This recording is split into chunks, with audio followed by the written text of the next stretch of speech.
Today on Hey, We're Talking. It's international travel, and I'm exposed as an idiot. I'm supposed to be talking to you about the Radiator pipe, but I promised Kaylee, Queen of Cobbs, to make a The Room quote just for her. And? I don't have one. I did not bring one. That works.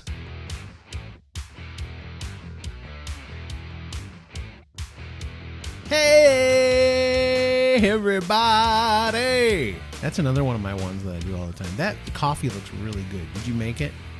Yes, sir. We'll talk about this. Okay. This is like my summer. This is my favorite summer treat. Okay. Yes, sirree, Bob. Oh, speaking of, he's not here. Yeah. Bob, we talked about his, I don't know, did we pick up, maybe we did that off the air. I don't want to out him for something that we talked about off the air. I think we did talk about it off the air, so I won't mention it. Anyway, Bob's not here. He's got some responsibilities that he had to take care of, so it's just Derek and I today, which is fine. It's just that. It's fine. I think we'll be okay together, won't we? We'll be fine. Okay, good. I think so. Okay. I just want to mention, you showed me some pictures on Voxer before we started, and I was a little concerned.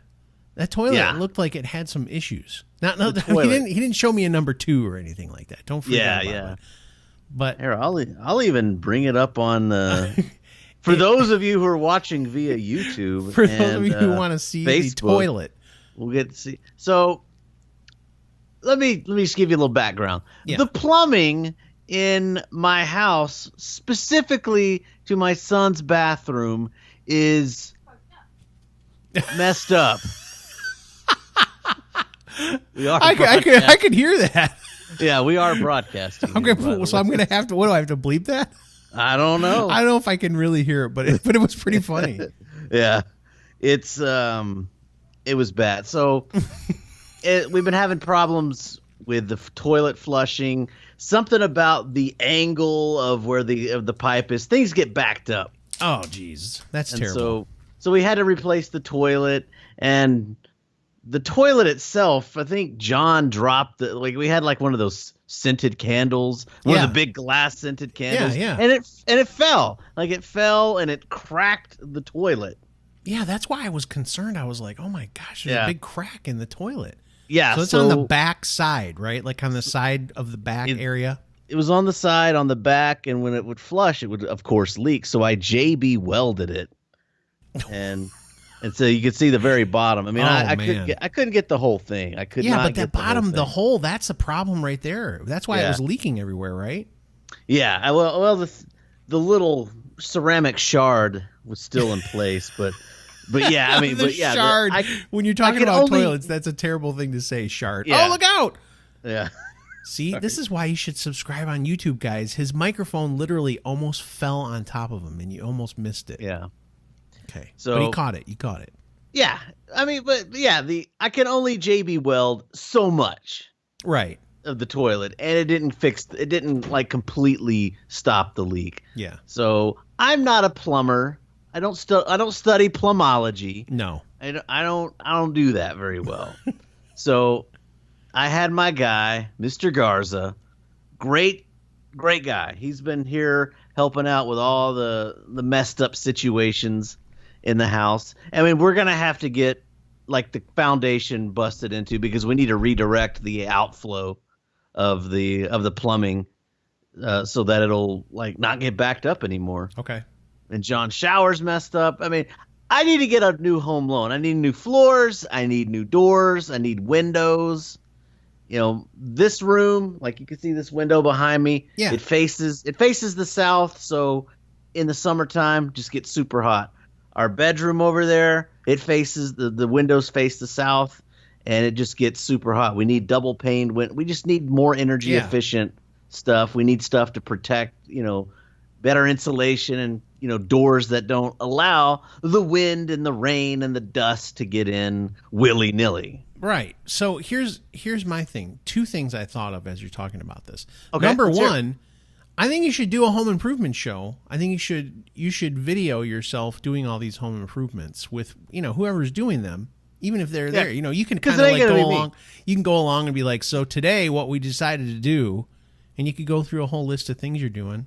Make that a new video series on your YouTube channel. Might be better suited for Hayward Talk. I don't know. Who knows? Who knows? And secondly, do you think Mr. Garza would like to advertise on the program? I'm kidding. I mean, I would. I recommend him to everybody. Yeah. And he's just this. He's an old guy. Basically, works on his own. He's super fair with his pricing. Those are the best guys. The old guys. He knows everything. He's got real good equipment, and I mean, the only thing is that you got to stay on him to get to you because everybody he works every day. Okay. Like weekends, holidays. Oh, I mean, poor guy. And when he's here, like people are calling him, they're texting him, so you know that he's beloved. He's a beloved character in the area. Okay. And everybody loves him. Everybody depends on him because he gets stuff done. He gets the job done. And he doesn't monkey about, it sounds like. He just comes in, does what he's got to do, and that's it. That's right. Is there any small talk? Does he talk to you, or do you have to like... Yeah, he's very good. I mean, he himself is former military, and he remembers details. Charming old fella. Yeah, that's the best. I'm very telling nice. He's very very cordial and friendly. I mean, it's a rough job. It's plumbing. Sure, yeah. So my dad used to say it's like on the side of the plumber's truck it says your poop is our bread and butter. Yeah. It's true. Yeah. So yeah, so go ahead. No, I was just going to say, so tell us about this coffee because it looks good. If you're not watching, again, subscribe on YouTube. Look at this. Okay. It looks good. Yes, sir. All right. So what'd you do? Well, let me give you a little background. Take a sip. Go ahead. Take a sip. Ah! Yes! Yes! Oh my so God. good. Okay. So I'm assuming you made this with your espresso machine, or did you do your own cold brew? No, this is the home brew. This is the home cold brew. So you'll recall probably last week I was drinking some Starbucks. Yeah. And that got me thinking. I remember cold brew. It's so good. Yeah. It's like my favorite summer coffee treat. So what I have is I have a little cold brew coffee maker. It's like it's a glass jug about yay tall, holds about 32 ounces of water. It's got like a little mesh tube where you can dump a whole bunch of coffee into it, and you just steep it in the water at room temperature for like 12 hours. Yeah. And it creates cold brew coffee. It's a little bit different than I've made iced coffee out of this. Mm-hmm. I put over some ice, add a little half and half, and it's basically, any cold brew you can get at any coffee shop. It's delicious. Yeah, go ahead. Less acidity. It's less acidity. Yeah, it's a little bit. It's not as bitter. I mean, it's just really good. Yeah, I have this thing that I bought, and it actually worked really well, but I've only used it a couple of times. It was this thing I bought on Amazon. It's like a little thing, and you pour all the coffee grounds in there, and you just put the water in it, and you just let it sit for it can sit up to like 24 hours, but it's like 12 hours, Toddy? You talking about the toddy? I think that's what it's called. It's pretty big. It's like a whole bunch of plastic stuff. It's by OXO. Like they make like those little utensils and stuff like that. Yeah, I got you. And then it's got like a little carafe that you put underneath it, and then you let it go through. It's got filters and stuff in it, and then the thing is it's concentrated. Is that what yours is like too? Well, it could be if I let it steep for any longer than like 12 hours, it might be a little bit more concentrated. But as is, it tastes great just over ice and with the half and half. It's perfect. Yeah, I think I'm going to try. I just ordered some Numa coffee today. So when that gets here, I think I'm going to try and make some cold brew this week. That'd be so good. Speaking of, guys, go to numacoffee.com and pick out some coffee from... How do you spell that? PNEUMA coffee.com, and then put in our coupon code HWT. You get 20% off of your order. And I always do this. I recommend, I don't know why, but I always get like 2 bags of coffee from there at the same time. It just seems like it's a better way to go. I got the decaf and I got the house blend today. So, and I had the Guatemala last week. Mm-hmm. So I'm not sure if I like that. See, I might not be enough of a coffee connoisseur to really enjoy these things that are a little different, or I'm just not doing it right, which could definitely be the problem. I could be brewing improperly. It takes time. It takes time to really settle in and get into it. And that's a good idea to get the 2 bags of coffee. That's real economical for you. Yep. Save on shipping. Yep. I'm heading this week up to Waco and Dallas, and I'm going to try to find some coffee locally roasted in Dallas. And I've ordered coffee from there before, and it's really good. I'm wondering if the fixer-upper people have their own coffee. It wouldn't be their own. They wouldn't have roasted their own. But I wonder if they have their own branded coffee. You're going to find out. I don't know. You're Probably will. Out. Yeah. I probably will. I mean, they've got their own restaurant. Yeah. The Magnolia Table, which we're going to try to go to Wednesday morning. Are you going to put your phone in the little leather pocket so you guys don't use your phones while you're sitting at the table? I'll probably forget it. I'll probably forget that it's there. No, you won't. You should put it into your mind right now so that when you guys go there, everybody put their phone in there, and then you just can all talk to each other.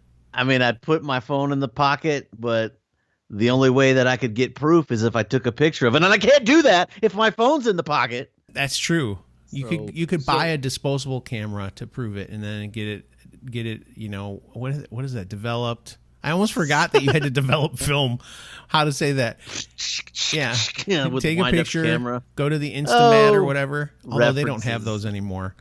Now you just go to like CVS, or I don't even know if they do that anymore. It used to be that back in the day. I'm talking like maybe 10 or 15 years ago, like Rite Aid and these people, you would take your stuff there and they could do express. They could do it fast within an hour.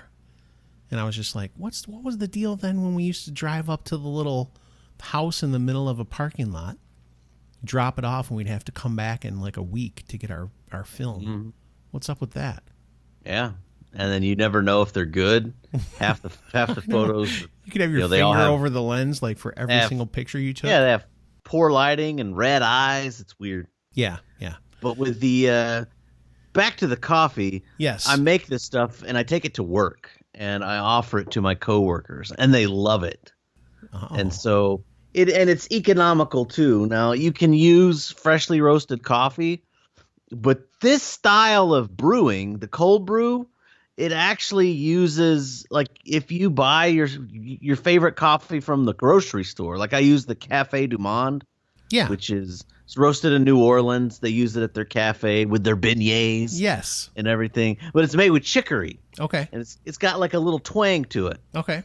And so that's what I use. I buy the $7 can of Café du Monde at the store, and I make cold brew out of it till it's gone, and I think it's pretty economical, and it makes a pretty darn good cup of cold brew iced coffee. Now I probably wouldn't use it for hot coffee because it's out of the grocery store. Okay, that's why we go to Numa Coffee. And is it already ground up, Café du Monde? Okay, yeah, it's already there. That is really surprising that you would use it, but you're saying because it's cold brew, it totally makes a difference. I think so. You know, you know, you remember the Beer and Backy show? You remember that? You remember that? I do remember the Beer and Backy show. Yeah. You know, it's like you remember that good quality beers, it's okay to drink them closer to room temperature. Yeah. You know, but when we're drinking like, Bud Light or Coors, it's got to be cold. It's got to be cold because it kind of blunts some of the off flavors. And I think this is the same thing. Okay. There may be off flavors in this, but because it's cold, you don't notice them as much. Okay. So it's fine. It's a great economical way to enjoy colder coffee. Yeah, we're going to have to – I would like to put this theory to the test. We need to have Chris Bean back on, and we'll discuss cold brewing with Cafe Du Monde and stuff like that and see what he says. Yeah, I mean, he'll probably scold me for not buying Numa coffee for it. No, but you can't. You don't have to. Sometimes you can experiment with other brands, but if you want some good coffee, you go to numacoffee.com and put in the coupon code HWT for 20% off. Yeah, and that's what I tell people. You know, they're like, what? They're like, so can I use my favorite coffee? I'm like, yeah, use your favorite coffee for this. I was like, but I don't recommend that for like don't use that for hot coffee. Just get some freshly roasted, freshly ground stuff. Don't ever make hot coffee from stuff at the grocery store unless it's like a high-end store where they get freshly roasted stuff in. Back in the day, I can remember when I first started drinking coffee, just buying those like vacuum sealed packs of Folgers. And back then, people used to always say, yeah, the way you keep it fresh, you put it in the freezer. Put it in the freezer. And I was like, okay.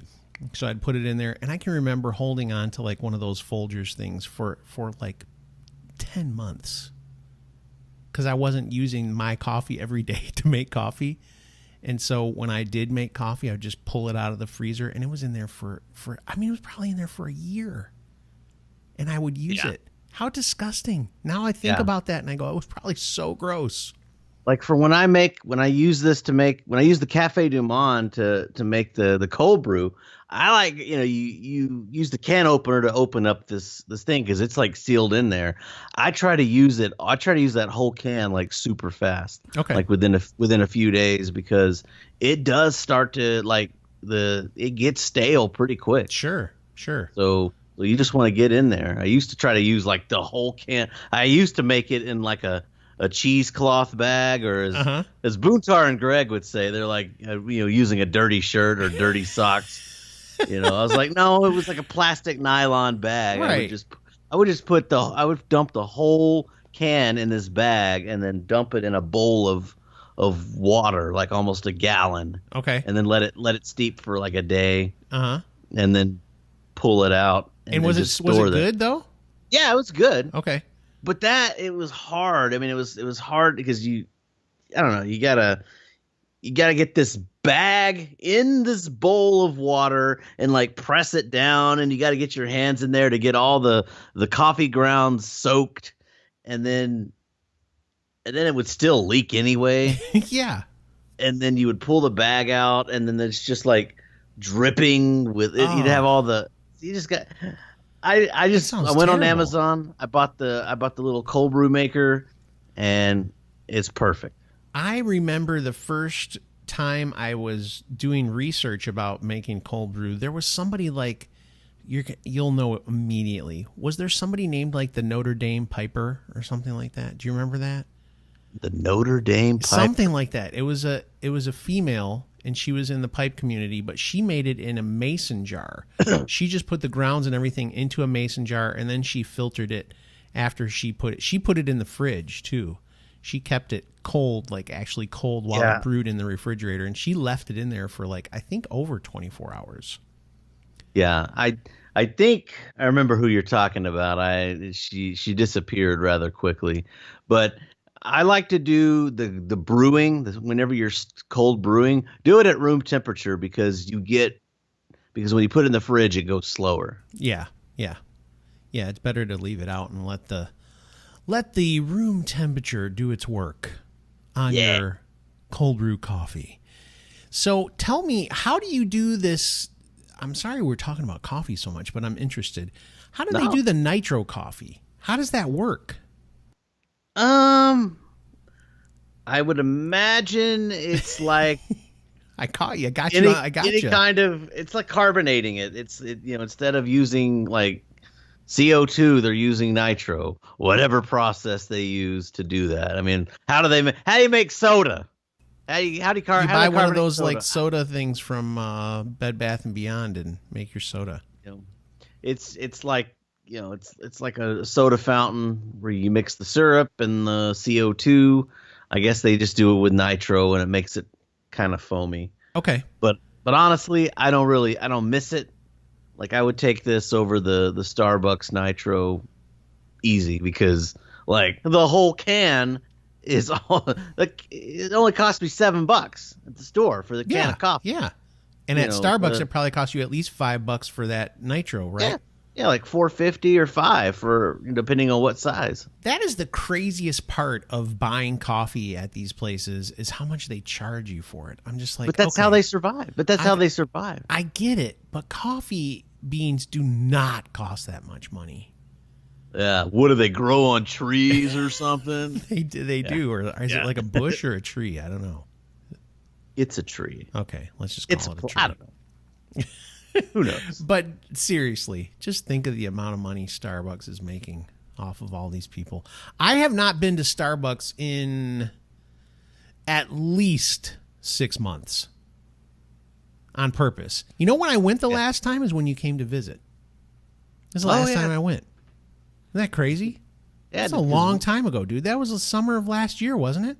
It was September. My bad. Yeah. Dude.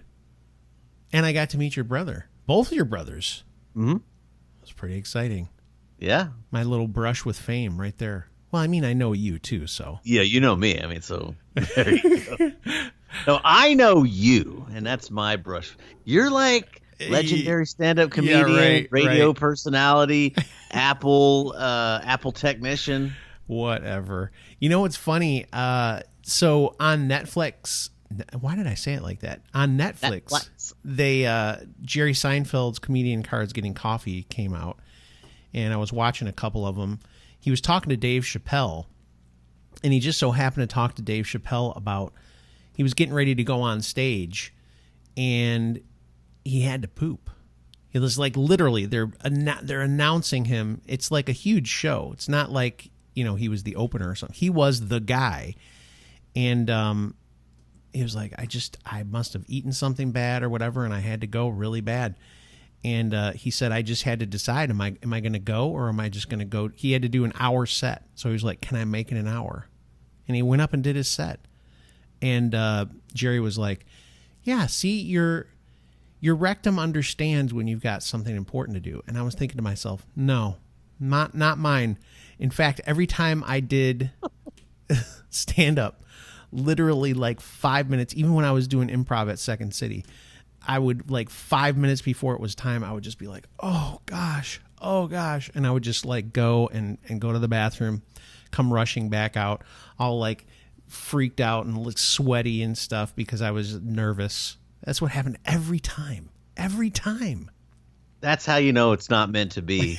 Until you become the master of Uranus. I always thought that meant that I cared. Like the fact that it made me nervous.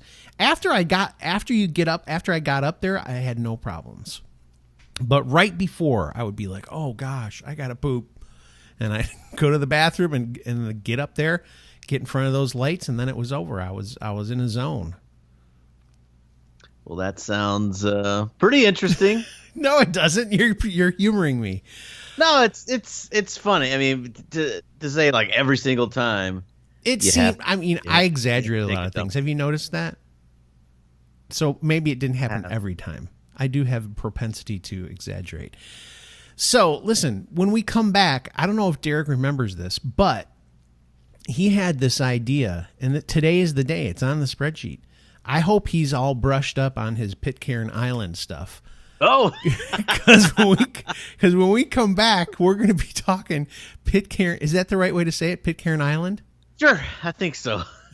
Okay, we're going to talk about this island that Derek knows all sorts of stuff about. It's a remote island in the middle of the Pacific Ocean. It's one of the most remote places on Earth.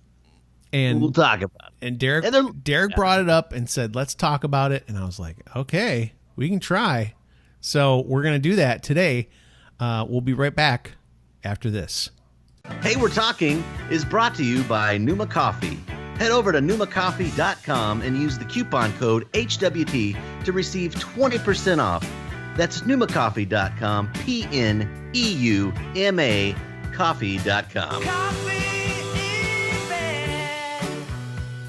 Hey, we're back, and we're getting ready to discuss Pitcairn Island. I hope I'm saying it right, or people are going to be like, this stupid guy, he doesn't even know what he's talking about. I think it is. It's Pitcairn. Okay. And I think I've watched a few YouTube videos. It's been a couple months now. Okay.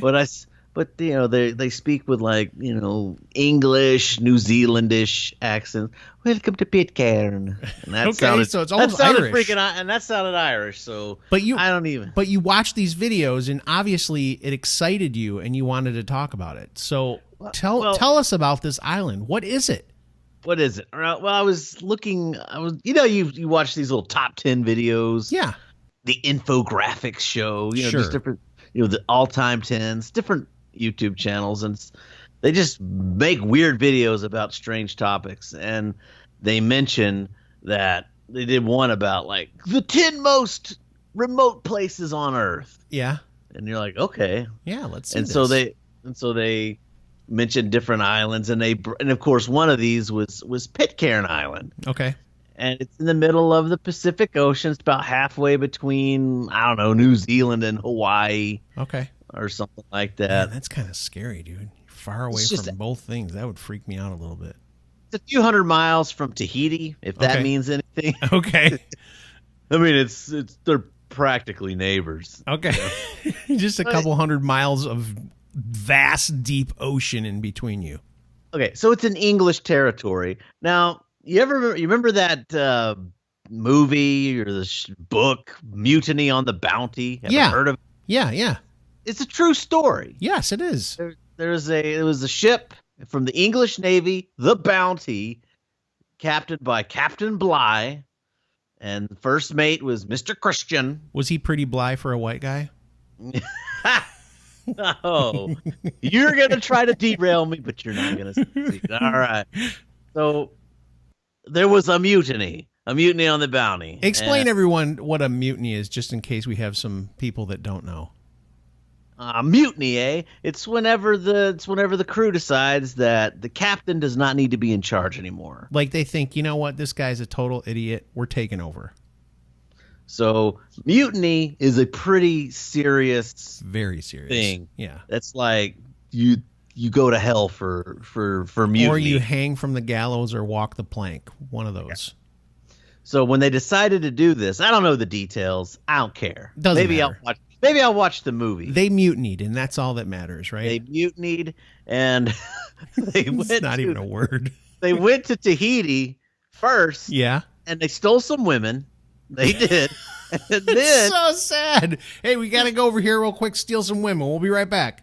And then they went to this island, Uh-huh. Pitcairn Island. Yeah. They sunk the ship, and they decided that that's just where they're going to set up shop. That's where we're going to stay. Oh, my gosh. With their stolen women.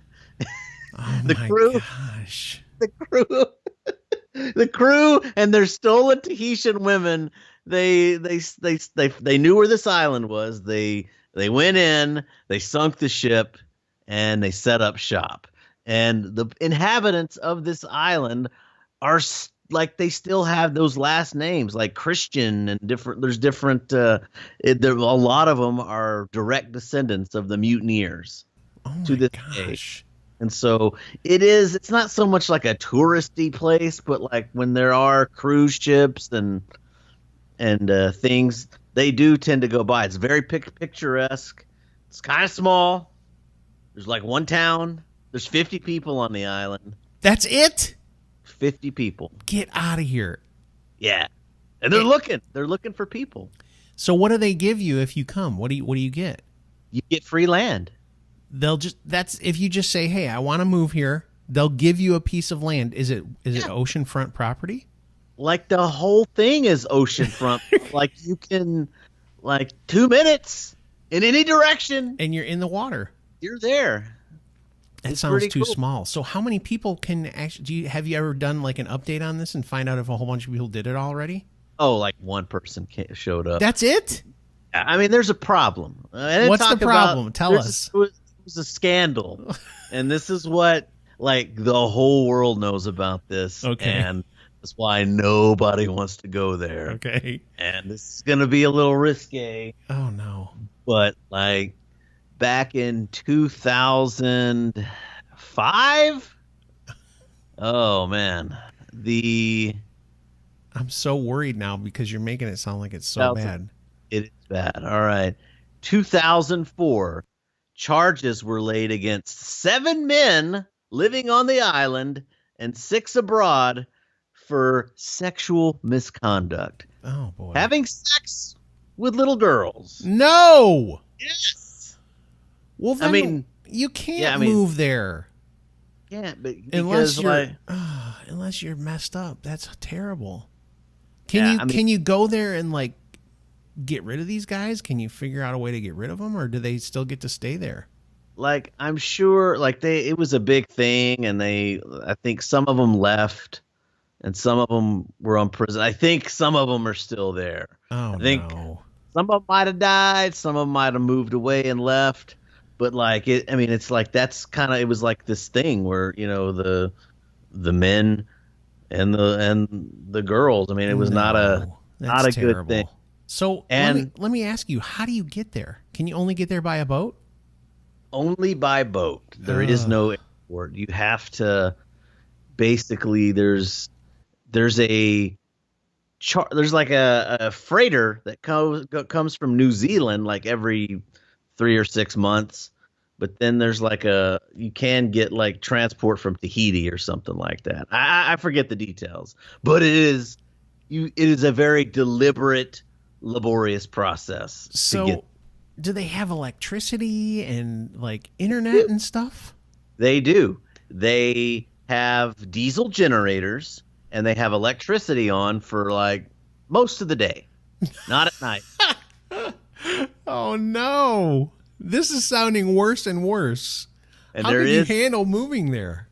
Well, in my mind, you know, I'm thinking that I would want to go there to, like, if it were me, like if it were like this grandiose thing and like I actually went there, I would want to be the new public relations guy for Pitcairn. And I'd be like, now pedophile free, woo! You know, and like, come on out. We're completely clear. We don't do that anymore. It's been 15 years. Give us a chance. You need to figure out how to get like something like good on the island, like get a Starbucks or like I don't know, like an Applebee's or something. Yeah. Well, I thought the sexual assault stuff was done in 2004, but apparently in 2010, the mayor No. they found kiddie porn on his computer. Again, what do you expect from an island that was born out of a mutiny? Well, they're basically like pirates at that point. Once you do that, you're basically a pirate. True, but you know, I don't know. I think some weird cultural thing. I don't know if it was like, I don't know. Do you think it had to do with stealing the women from Tahiti? Yeah, I mean, it's like, yeah, they don't have a good history with respect for women. No, they do not respect women. But it's a tropical paradise. It's very picturesque. They do have internet. It's kind of like slow. It's got to be satellite or something. Oh yeah, my they have gosh. like satellite. I'd want to upgrade it. Like, you are not selling me on this at all.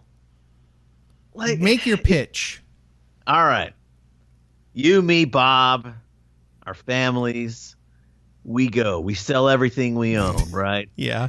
But you have to build your house. Like you basically, you can spend it only cost, like, you got free land and it'll cost like $100,000 to get a new house. We'll also go in together for like a brand new high-speed internet setup. I'm sure that'll cost us like $15,000, $20,000. How in the world are you going to get a high-speed internet there? But it'd be like some sort of like satellite. Like, it would be for us. Just like, ours. Just for us. Okay. All right.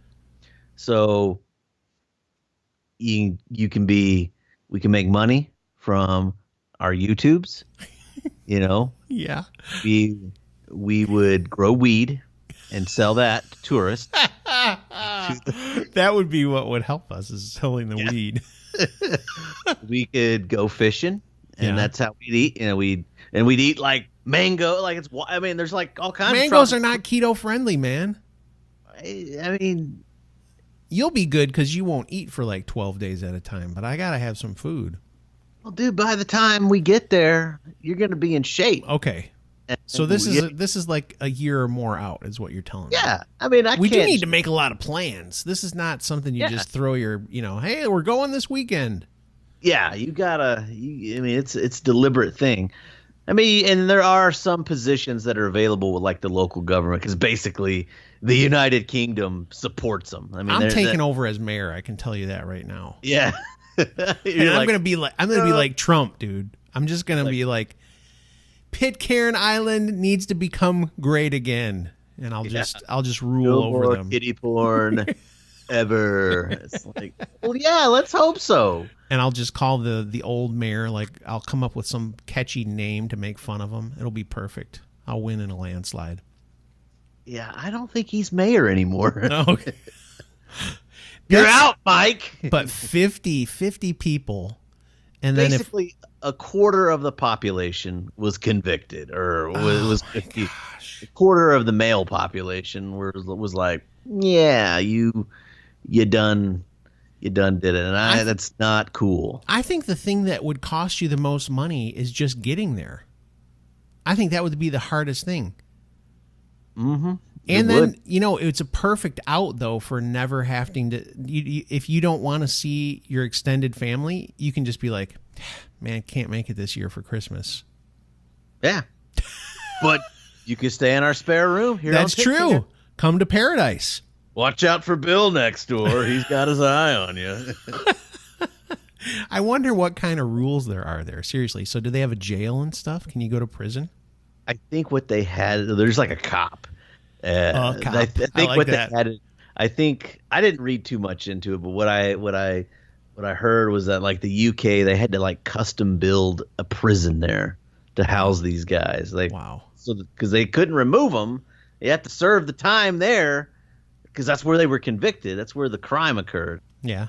But they like bring in a doctor from New Zealand. They bring in a cop from New Zealand or something like that to run the place. A lot of people make money. They're given only a certain number of hours a week. Like, you're the mayor, and they have like a little shop. Like, you run the shop, you run the store for like 3 days a week. 4 hours a day. You're the public relations person. Nice. That's the job you want, though. Something like, well, I'm taking over. Yeah, okay. I'm taking over, and they'll pay me like, I don't know, $10 an hour for. But don't you feel like if we moved there, they wouldn't treat us nice? We'd have to like win them over somehow. Well, I mean, they would have no choice. I mean, they've been forcing themselves on people for a while, so it's time for us to do the same, but in a nice way. Yeah, and not like maybe that could become Pitcairn Island could become the home of Hey We're Talking. Like that could be when you think about Pitcairn Island, you go, that's where Hey We're Talking is made. I think so. I mean, I just think it'd be fun. That we would, if we give it a new. I mean, I really think that if someone like us were there. And we become like the face or the voice of Pitcairn the culture, Island, and basically reassure the whole world, hey, the culture's changing. Yeah, we don't put up with that. And we're making a difference. And I've read also like on the island that whole culture of the dirty old men, like it's gone. Okay, it doesn't exist anymore. The children are safe. They they keep an eye out for that even there. Good. They're open to that. And it was like 15, 20 years ago when that went on. Okay. So yeah. Clean slate, start over. I like it. But it's also just a bunch of these old stodgy islanders that are there. You need fresh faces, worldly folks like you and me. Yeah. Showing up and say, hey, let's get with welcome the times. To Party Island, let's go. And then we have people on their cruise ships. We'd sell them weed. They'd give us money. And I would take the money and I'd buy eggs from the neighbor, and that's where you get start a whole new industry, man. So, do you know they speak English? Is that correct? They do speak English, and some people speak, I think, some Tahitian dialect. Okay, but yeah. Okay. Well, listen, it sounds interesting, but there is that one small thing. But you say it's almost eradicated or mostly eradicated. I mean, that's coming from like some of the I read a website run by like a mother who lives there. She married into one of the families, and they have kids there, and she's like, yeah, that's from the days gone by. We're good now. Yeah. Okay. Well, listen, we're going to take a quick break. When we come back, we're going to have one of our friends join us here on the podcast, and it's going to be exciting. I'm looking forward to this. We're going to get a little bit of a foreign flair on the old podcast, although we've done that before. But this is a special friend. So when we come back, a very secret guest. Not really secret, but it's very secret. It's probably in the title. It probably is. Today's episode of Hey We're Talking is brought to you by our sponsor, Pneuma Coffee. Go to pneumacoffee.com. That's PNEUMA coffee.com. At checkout, make sure to type in the code HWT for a 20% discount. Well, I hate when I do that, but we're back. And we have with us Mr. Hekthor Wiebe. Am I saying the last name correct? I always get scared that I'm going to say it wrong. Yeah, it's Wiebe. A lot of people say Wiebe. I don't really correct them because it's kind of spelled that way. Yeah, but why would you say the E on the end? I don't understand English why people sucks. do that. English just sucks. So It does. But Yeah, Hekthor, he's a friend of ours. I've never met you in person. Have you met Derek in person? No, I don't think so. Just No, Bob. You've met Bob. Yeah, the only guy who's not here you've met. But you, first of all, Hekthor is the creator and the designer of the Wiebe radiator pipes, correct? Correct. And they're beautiful. Like you didn't know. Well, I have Just to clarify. act like I don't know anything, so we can ask him questions. Basically, the Falcon 2.0. But it's so cool. It's so much cooler. I don't like to draw that comparison. Yeah. This is way better, man. But Derek has one of those. I have one of those. I know Bob does. Tons of people buy these things. You just must be what are you, a billionaire now? Oh yeah, in the pipe industry? No. But as of January this year, I'm no longer employed at my main job, so this is what I do nowadays. Is it's actually piping or die, pipes. man. Making pipes or die. That's it. It's all over. That's where we're at. So let me ask you straight out of the gate, how did you come up with this? Tell us how this all happened. Well, there's a bit of a long story to it. I mean, a lot of people have heard the story before. That doesn't matter. Tell it anyway. It's going to be great. All right.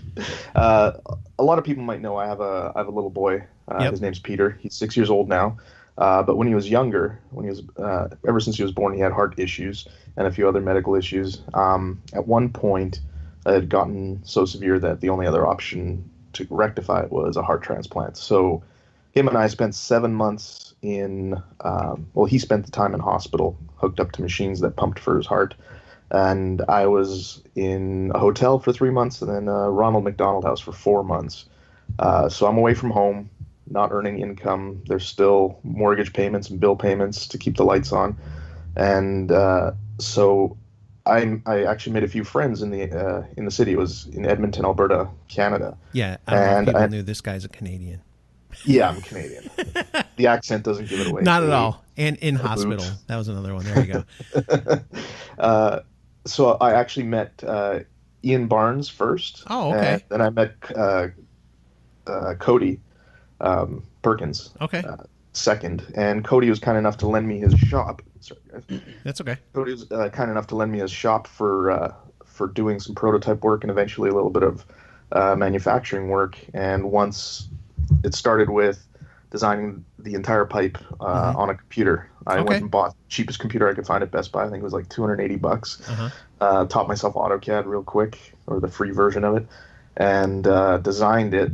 And Cody helped me get the prototype of the base manufactured. The stem I made myself. The mouthpiece I had made out of a pre-made. Just modified it, and the bowls I turned myself on his lathe. And that was the first couple. And it took off. They were quite popular. So I started outsourcing the bases. Eventually, I ended up outsourcing the bowls, which are all made of Italian briar, made in Italy. The stems I still currently do myself, and the mouthpieces are made in Italy as well, and custom made for the pipes. So that's how I ended up bringing money into the household while I'm stuck out there in a Ronald McDonald house. So actually, if you watch my YouTube videos, I don't have many. I've got like 2 or 3 on my channel. You actually see me introducing this pipe back in like 2014, 2015 from the bedroom of a Ronald McDonald house. Oh, wow. So what's your background? Like, how did you get to this point? Like, I mean, you're saying like, so I just taught myself AutoCAD and all that. It's like, okay, wait a minute. What's your background? How did that happen? Well, my background isn't technically in anything CAD related. Okay. I've always been a tinkerer. I did a lot of woodworking as a kid. I did the main job I had was in a cabinet company. So I started off at the bottom in the rough mill where they took trees and turned them into boards. Yeah. And eventually worked my way up through into management, and so covered a lot of disciplines there. But I was always a tinkerer. I always did stuff on my own. My dad was a fabricator. With metalwork. My grandfather owned a furniture factory. This was all in South America, and so he taught me woodwork. And initially I started with cigars. So I really got into cigars on my wedding night. That's the first time I had a cigar. Really enjoyed it. Started just jumping down that rabbit hole. And then when I was expecting a kid, decided that cigars were a bit too expensive at this point. So I tried pipe smoking. And I bought my first pipe was a corncob, a Missouri Meerschaum Legend. But then I wanted to buy a slightly nicer one, and it ended up being a 7LE Florence. And I was looking at it like, I could probably make this. It's made out of wood, right? Yeah. I could probably make it. So I started researching and realized there's this huge community of makers out there, of pipe carvers, and there's a huge community of people who enjoy smoking pipes. And that's how I found out about the Chicago Pipe Show and the Vegas Pipe Show and all these other shows and these forums and communities and groups and Instagram. And so I slowly started just trying to make them myself. And that's what I did for probably about 2 years before my son got sick. So I had a background in pipe making, like handmade pipes. I never got very good at it, but I had some experience doing it and spending time in the industry. So when it came time to find a way to make money, in a tiny room, pipe making just seemed like the right thing to do. Right. So we have the big story about Peter and bringing in income, but how did you like come up with the idea for the Radiator itself? Like how did that come about? Well, the idea was originally started when I was in my shop back home in Winnipeg. I had a little offcut of a piece of aluminum, and I had a lot of little offcuts of briar. And at the time, I was paying like $20 a block for briar, and that to me was a lot of money. Yeah. So if there was a chunk left over, I didn't want to throw it out. So I decided to find a way to make use of it. So I'm like, well, I can't make an entire pipe out of the briar. It's too small. It would smoke really hot. I said, well, what if I build a radiator system out of the metal I've got lying around? And I just cobbled it together. In fact, I think on my Instagram feed, you'll see that the first time I ever smoked a radiator was actually back in Winnipeg before I went out there. But I immediately had to ditch that project. It was just kind of something I was toying around with until it became the only thing I could do, was to outsource a lot of the manufacturing and get it done from there. So that's how it started, was just me playing around with leftover parts and trying to make the best use of leftover components. See, I worked in manufacturing for 15 years at the kitchen cabinet company. Mm-hmm. So using every part of the buffalo, as they say, was basically the most important thing in manufacturing. Is to minimize waste, whether it's time, whether it's processes, whether it's material, and so I just salvaged what I had and tried to make every penny, recover every penny out of it. And that's interesting. I think that's innovative for a pipe maker, because to be honest, most pipe makers, it's not their primary job. I'm sure it's kind of the hobby, and the primary focus isn't always minimizing waste and being more efficient with with the materials, it's all about the design of the pipe and engineering the draft hole and making it look gorgeous. Mm-hmm. And you're making, you're trying to utilize your materials the best you can and make an excellent smoking pipe, which, by the way, I own one.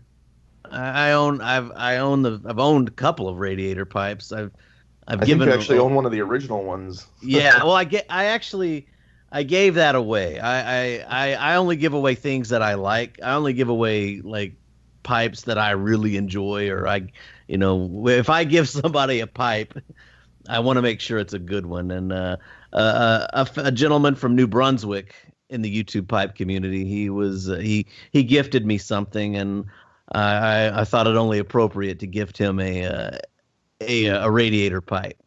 So I gave him my my first gen Radiator, but I still have the new one that I love, and it's excellent smoker. I figured out early on the best way to smoke a pipe, it's got to be cool and it's got to be dry, and the Radiator makes that happen better than anything else. I could probably kind of describe the science behind it. Now, a lot of people will think it was built for looks, right? It was made to look very unique, but it was designed using math and physics. There's actually pretty specific calculations that go into exactly the dimensions of the cooling chamber versus the volume of air that goes through it at any given time, and so on. So the base is actually made out of 6061 aluminum, and that's just a grade of aluminum. It's probably the most common one out there. And as I don't know if you can see it on camera, but there is actually a pretty big reservoir. The well goes all the way down to the bottom. So the idea is that when you smoke tobacco out of the tobacco chamber, the hole is right at the bottom, absolutely smack dab in the middle at the bottom, which is the most ideal place for a hole to be on a pipe. On a traditional pipe, you can't really make it come out that way. Right. But luckily with this design, I could. So the idea is that the smoke will actually go through the pipe. It'll stay in here, and then it'll get drawn up through the stainless steel, 316 stainless steel tube. The moisture, the steam in the smoke will actually condense inside the stainless steel. Now that breaks kind of all the rules of pipe making. Everybody's like, you want to eliminate condensation. That's the worst thing you can do. Right. So that causes gurgle, etc. But in this case, you want that to happen, because what happens is it'll flow down and actually deposit down into the well below the draft hole, so you're not gurgling. So when you smoke it, it will actually start filling up with fluid down here. Mm-hmm. And that gives you the drier, cooler smoke. So the idea is it's what they call a reverse calabash concept, where the initial hot charge of smoke will go into this chamber, and as you draw on it, it will evacuate it out, being replaced by a new hot charge. So every time you draw on this, you're actually drawing in the old cooled charge from the previous time you drew on the pipe. So it's a constant cycle. It sits there. There's a little bit of dwell time to where it cools off, but most of the cooling is done through the stainless steel stem. And once you're done, the great thing about it is you don't actually need pipe cleaners for this pipe. But they all pass a pipe cleaner. I get that question a lot, but yeah, they all pass a pipe cleaner. Mm-hmm. After you're done, you actually just pour it out. There will actually be fluid that pours out of this, and it's not spit. Contrary to popular belief, it's not spit. Okay. It's actually steam from the smoke. And afterwards, you just run it under a tap. You run tap water through there, and the pressure will automatically push its way through the stem, and that's it. You just dry it out, and you're good. I I've done it many times. I almost feel like you're too smart to be on this show, Hekthor. So you've told us all this stuff, very detailed, and I love it. It's interesting to hear how you came up with it and all the science behind it, even though I'm not smart enough to understand the science. You've explained it in a very easy way to understand, so thank you. But tell people how they can get one of these pipes. Where do they need to go?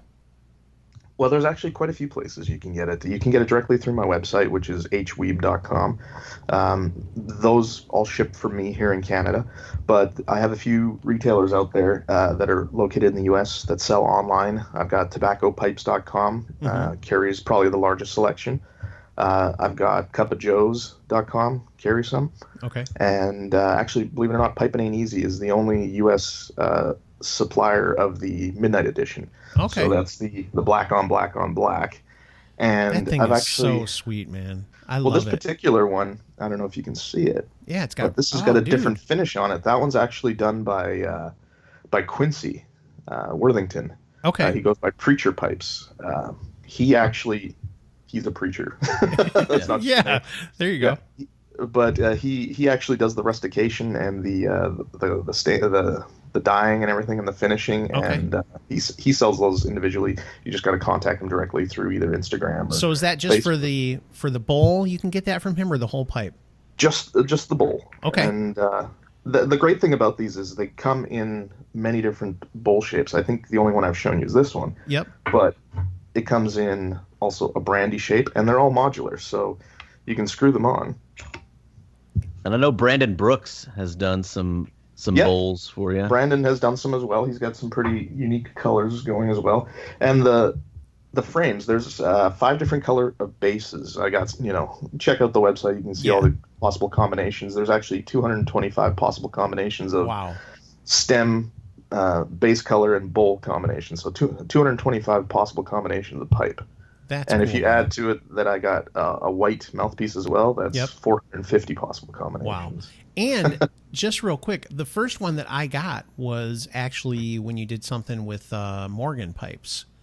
So so do these bowls also work on the Bones stuff? Yes. Okay. Yes. The Bones Radiator pipe is a shape shorter, I think I have. Yeah, it's a little short guy. It's like this guy, but silver with a bone colored mouthpiece. Yep. Those you can only get through morganpipes.com, and all my bowls, as well as Brandon's bowls, Brandon Brooks's bowls, as well as Quincy Worthington's bowls, they all fit on that frame. That's awesome. And vice versa, all the Bones bowls will fit on all my frames. So it's completely modular. That's great, man. That's really cool. And so the website for you, if they want now, when you ship from Canada to the U.S., is that would you rather people come to you, or do you want them to go to these other places? It's really up to them. Okay. I don't have a preference one way or the other. The shipping time for me here in Canada is usually about 7 days, business days. Yeah. Okay. To anywhere in the U.S. And if you order a pipe, like a full pipe, they range anywhere from like 140 for something like that, to I believe it's 175 for the other ones. Okay. They ship for free. So there's no additional fee for shipping on any order over $100. There's also another product I sell on my website. It's more for the cigar industry. Yes. Yeah. That's called the Redeemer. And this is a cigar tool. It's actually 2 tools in one. The first thing is, and that probably won't show up on camera at all. Yeah, I can see it. No, it looks good. Yeah, that is a draw tool. So sometimes cigars will be either over-humidified, rolled improperly, sometimes because there's veins inside a tobacco leaf, right? When they bunch them together, sometimes all the veins kind of end up in one spot, and you end up with a hard spot, kind of like a log jam in a river. Yep. And all you do is you insert that into the end of the cigar, and it's got little saw teeth in it, and you squeeze the hard part, saw in and out a couple of times, and you actually break through it, make a channel for smoke to come through, and you're able to enjoy the cigar. And once that's cleared up and you really enjoy the cigar, you've actually got a nubber on the opposite end. Now you can get all the way down to the end of that cigar and enjoy every last bit. Down. And it fits into a travel case. So your Zycar hard cases or your cigar caddies, it fits perfectly in one of the slots for a cigar. So you don't have to worry about carrying it separately from your humidor. Nice. So the website, let me tell you one more time. It's HWIEBE pipes.com, correct? Correct. And we're actually doing something special for you guys, are we not? Yeah. I thought it was hweeb. I thought it was hweeb.com, not hweeb pipes. Is it? hweeb.com takes you directly to it. hweebpipes.com will just redirect you to it. Okay, so we'll do the easy one. hweeb.com. There you go. Yeah.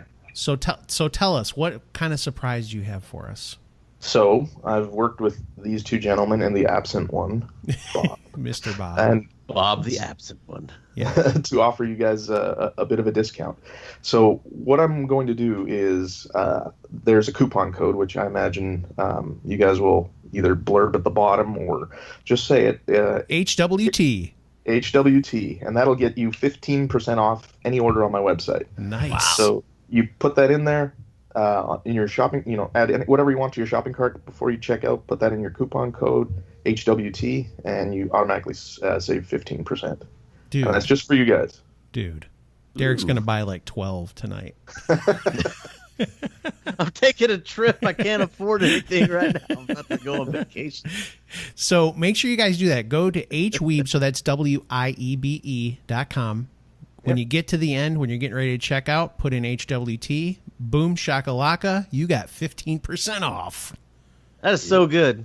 And it's an excellent product. I mean, I wouldn't endorse it if I didn't believe in it, but it's seriously the best type. It's the best smoking pipe I have. Seriously. It is really good. And I don't even smoke that much, and it makes it easy for people who don't smoke very much either, too. I'll tell you that. And I'm honored to have you on, Hector. I'm glad. I'm honored that you're offering us the coupon code and I like how it says coupon. Coupon. Oh, coupon. Yeah. It's a coupon. I'm a Texas. I don't know. How do they say it in Canada? Coupon? Yeah. The way it's spelled? Just in Texas, they say coupon. Sorry. If you want to, how it's actually spelled, Calpin or Calpon. Calpon. How do you say wood? Wood? WOULD. How do you say that? Wood? Yeah, you don't say would. No, the L is silent. English is a little weird. So English is like my fifth language, so it was hard to wrap my head around. How many languages do you know? What are they? Rattle them off. Well, I started off with Low German, which is a non-written dialect of German that's popular among the Mennonites. Yeah. That's how I grew up in South America. And then I learned proper German, and then I learned Spanish. Then I learned English, so English was my fourth language. And then I learned French. So that's 5 languages. Because you're stuck in Canada, they made you do it. Yeah, exactly. It was part of the curriculum in elementary school. But fluently, I would say I only speak 3 of them, which is the 2 Germans and the English. I only know like this much German. I took it in high school, but not enough to be. I can't. I think there is Das Fenster. Is that a door or is that a window? I can't remember. That's the window. Yeah. Okay. The only from the windows to the walls. The only like German phrase that always comes to mind immediately when somebody asks me to say something German is a completely useless phrase. Okay. And aber natürlich sind seine Hände nass. Steht hier unter ein Wasserfall, which in English means naturally his hands are wet. He's standing under a waterfall, which comes from my favorite show, Top Gear UK. One of the hosts said that, and ever since he said that, it always just sticks in my head. It's such a random, useless statement. It is. That's hilarious. Oh my gosh. Okay, so Hector, we're going to have you back on because there's all sorts of other stuff we want to talk to you about. You got to talk about your pipes, but you're going to be so much fun because you can become our resident, like, really smart guy. I used to think Derek was the really smart guy, but now we had you on, and I'm just like, oh, dude. I'm an uncultured, one-language speaking boob. I'm not an international, savant like Mr. Wiebe here. I want to learn how to speak other languages, but then when it comes time to start trying, I go, oh gosh, this is a mess. It's going to take me forever because I'm old. I'd like to pick up Spanish again because I'm so into cigars. That's one of the things that would actually be useful. Well, plus, I mean, we live in America, and there's lots of people coming here that speak Spanish. I'd like to know how to speak it. Plus, I always want to know so that when I go to a restaurant and they call me a bad name, I want to know. I'll be like, hey, I know what you just called me. But I'd say it in Spanish to them. We called you customer. No, they called me gordo, usually. So, all right, listen, it's been awesome having you. We're going to wrap up the show. We're going to have you back, though, because there's more stuff. We could have a lot of fun talking about stuff. It's fun to watch Derek not be as smart as everybody else. Derek is smart. What are you talking about? I just play smart on YouTube. That's all. No, you're smart. I can tell. You came down to our level today. I appreciate that. All right, so don't forget, go to HWiebe.com, HWT, 15% off. You're going to love these pipes. If you're into smoking pipes, you're going to love this, okay? I sounded like that guy. You're going to love it. What was that, like a suit warehouse or something? I guarantee it. You remember those? Yeah. Don't cheapen this. All right. So we'll talk to you guys next week. Thank you so much. Have a great week. Thanks, guys.